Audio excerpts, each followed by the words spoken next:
diskuzné fórum na aktuálne témy geodézie a kartografie. Je nás tu celkom dosť, takže je to celkom potešiteľné po ťažkom večeri niektorých. Skúsili sme tento rok priniesť niečo nové. To nové sme si mysleli, že v kulároch vždy zaznievalo, že málo diskutujeme.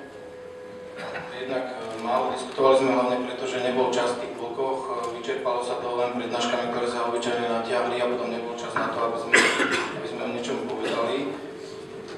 Skúsili sme tento rok urobiť, nazvali sme to tak veľkoryso, že diskuzné fórum.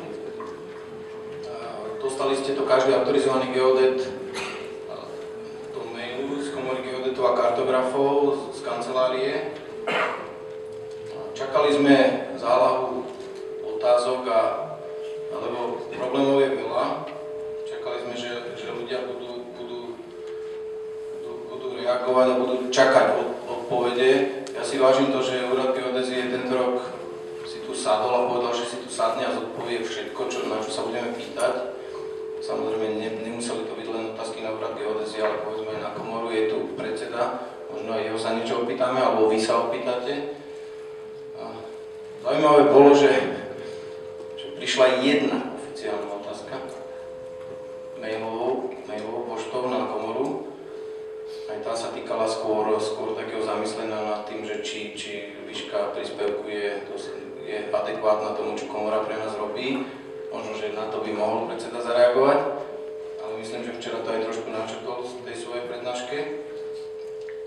Takže, ale napriek tomu sa zozbieralo zo pár otázok. Takže začali by sme nimi. Sme pripravení, teda Úrad geodézie hlavne je pripravený na ne zodpovedať. A ak teda máte potrebu, alebo budete sa potom, samozrejme čakáme, že sa budete zapájať, či už môžete ešte napísať na tie papiere, čo ste dostali, alebo zdvihnúť ruku a donesieme vám mikrofón a opýtate sa, čo vás trápi. Takže ja by som začal. Prečítam.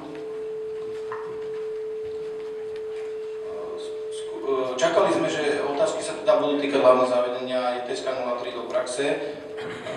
Tie, ktoré sa zozbierali skutočne aj sa týkajú hlavne toho, ale sú rôznorodejšie, takže čo je celkom potešiteľné, že možno, že tým, že úrad vydal tie rôzne usmernenia, tie bulletiny, ktoré sa začali vydávať, mohli v praxi a nejako sa to utriaslo, nejako sme začali fungovať normálnym spôsobom, ale takže ja by som poprosil prvý taký blok, ktorý sa tak zozbieral, je otázka SK POSu a ním súvisiace veci. Niečo bolo aj povedané, tento rok nebol žiadny osobitný blok hľadne SK POSu, takže je tu Dušan Ferians, ktorý nám o tom vie niečo povedať.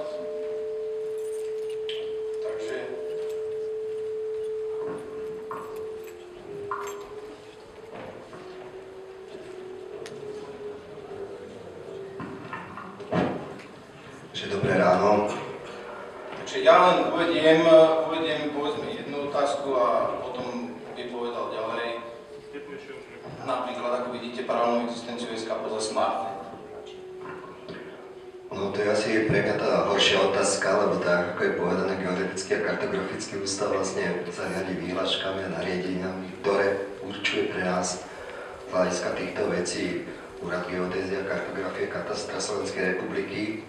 Viete, že v súčasnosti to nejak funguje a predpokladám, že v tej ďalšej odpovedi, ktorá bude na toto nadväzovať, sa dozviete možno viacej podrobností, ale odznelo to tu z časti včera, že práve príprava nového zákona o geodézii a kartografii a príslušnej výhlášky by mali tieto vzájomné väzby upraviť. Ale samozrejme tu musíme rozprávať v širšom zmysle, tu není záujem rozprávať medzi len touto sieťou, tu môžu byť aj iné siete, takže toto musí upraviť všeobecný predpis. V súčasnosti je to tými nariadeniami, ktoré sú nejako upravené, nejako to funguje, nie je to cieľový stav. jak to bude do budúcna, je to práve nadstavenie týchto vecí, či práve jak ďalej v tomto pokračovať, tak predpokladám, že v najbližšom čase, dokým nepríde legislatívne zmeny, sa v tomto nejaké zmeny nemajú prečo udiať.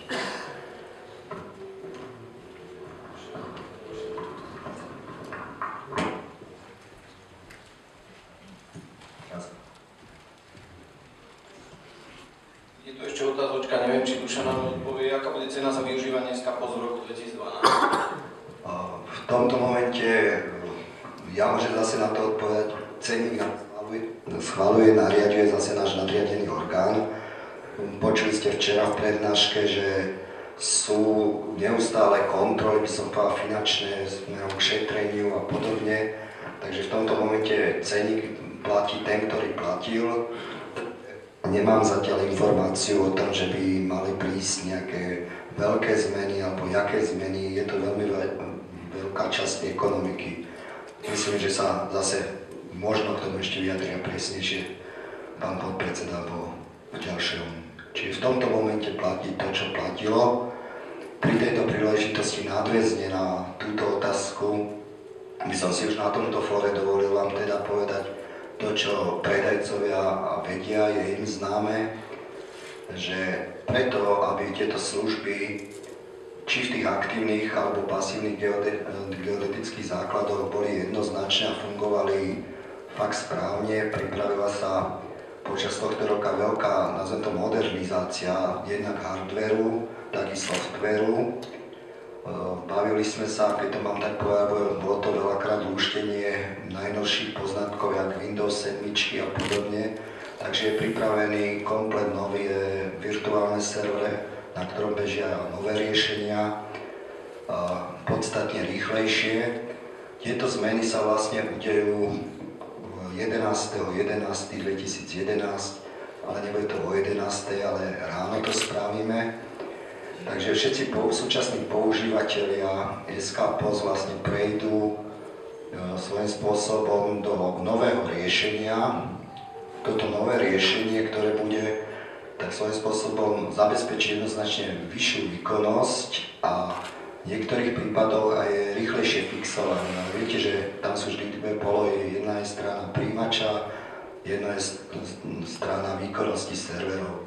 Takže na tejto druhej strane zase sa posilňuje a skvalitňuje, by som povedal, tie možnosti, ktoré SKPOS dneska dáva. Aby z toho bolo, by som povedal, najmenej problémov, tak svojím spôsobom zostávajú tie služby zachované, tie moment pointy, tieto nadstavenia. Služby odkontrolovali vlastne a skúsili si všetci predajcovia, ktorí predávajú. U nich sa dozviete v prípade jednotlivých konkrétnych príjimačov, čo bude potrebné zmeniť.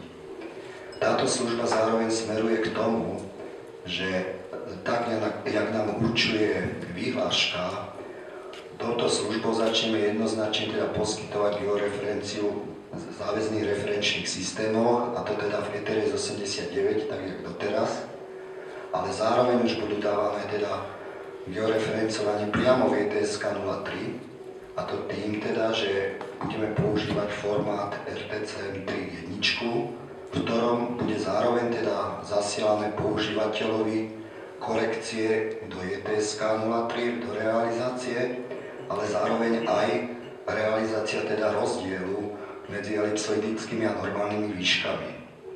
Takže pre veľa geodetov, ktorí nerobia následné spracovanie, aby som povedal, v svojich softveroch, čo síce asi teraz je nemožné, pokiaľ musíme dodržiavať, že to musíme dostať nejako do pôvodnej realizácie z ETSK, tak v mnoho prípadoch bude, že vlastne ten výškový model, ktorý bol teraz bezpodmienečne nutný si zakúpiť do každého príjimača, tak svojím spôsobom tento model v príjimači už používateľ nebude potrebovať, lebo dostáva priamo korekcie už aj na výšky. Samozrejme pre ten postprocessing alebo následné spracovanie vo firmware, ktoré má na spracovanie a potrebuje tam riešiť tieto problémy z ETRS a z elipsoidických výšok, tam ten model je potrebný, aby sa dostal teda aj do normálnych výšokových redukcií. Takže od toho 11.11. svojím spôsobom na tom istom pointe budú ponúknuté vlastne len 3 služby. Bude to služba centimeter, teda RTCM, služba centimeter podtržník 23, čiže ten formát pôvodný pre staršie prístroje zostáva, zatiaľ sa v tomto roku neplánuje zrušiť poskytovanie údajov cez, teda tento alebo na budúci rok, poskytovanie údajov v formáte 2.3, ale z formátu 3.0 teda prechádzame do formátu 31, teda 3.1 formátu, v ktorom zároveň boli poskytované tieto korekcie na ETSK 03 a výškový model. Tam vás poprosím, tak ako sa snažíme spolupracovať s predajcami, samozrejme je to vec nadstavenia každého príjimača, aby ste si teda nadstavili neduplicitné zavádzanie korekcií, čiže vy buď musíte vo svojom príjimači, keď to takto poviem, alebo je to rôzne, buď si musíte vypnúť položky tejto vety 3.1, aby ste neprijímali korekcie TSK 03 a výškového modelu a si to riešili vo svojom príjimači cez globálny transformačný kľúč a model, alebo si vypnete vo svojom príjimači model a transformačný kľúč globálny, ktorý tam máte daný a tým pádom vlastne príjmate tieto položky a zapracovávate to do svojho riešenia. Čiže to je jedna taká zmena, ktorá nastane toho 11.11., že pri tom prihlásení sa vám tam objaví iný môj pojem. Čo sa týka hesiel, prihlasovacích mien, všetko zostáva presne tak, vlastne ako to fungovalo, alebo funguje v súčasnosti. So zmenou týchto podmienok sa zmení postupne aj celé webovské rozhranie a poskytovanie údajov cez web. Od toho 11.11. bude vlastne už na webe prístupné každému používateľovi, že si budú môcť prelustrovať, ktorý deň meral, aby sa trošku odbúrali tie chyby, ktoré nastávali, že niektorý manažer nevie napísať do technickej správy, že kedy vlastne meral a potom sa to lustruje, že vlastne kedy vlastne on to meranie vykonával. Takže, čo som si spomenul, tie veci, ktoré tam boli, myslím, to by malo byť také základné informácie o činnosti SK Post. Hneď na začiatku budúceho týždňa, to chcem ešte povedať, každý používateľ v podstate SK Post dostane tento informačný mail. Samozrejme bude aktualizovaná aj web stránka GKU, kde budú tieto základné veci a návody poskytnuté.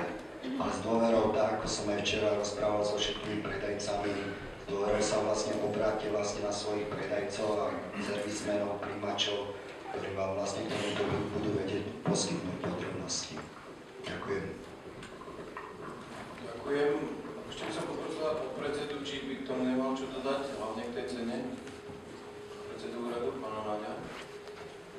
Tak čo sa týka tej cenotvorby za poplatok za SK Post, včera to odznelo, že budú na úrade stanovené nejaké kalkulačné vzorce. Tými kalkulačnými vzorcami vlastne prejde celý ponukový cenník všetkých služieb a tak ďalej, či zostane GKU alebo zostane k organizácii.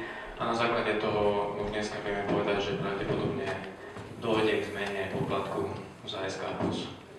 A ešte čo boli tie paralelné siete, tak ako tu bolo povedané, tie podmienky, za akých nejaká alternatívna sieť bude môcť fungovať alebo nefungovať, tak bude presne povedané v novelizácii zákona 215.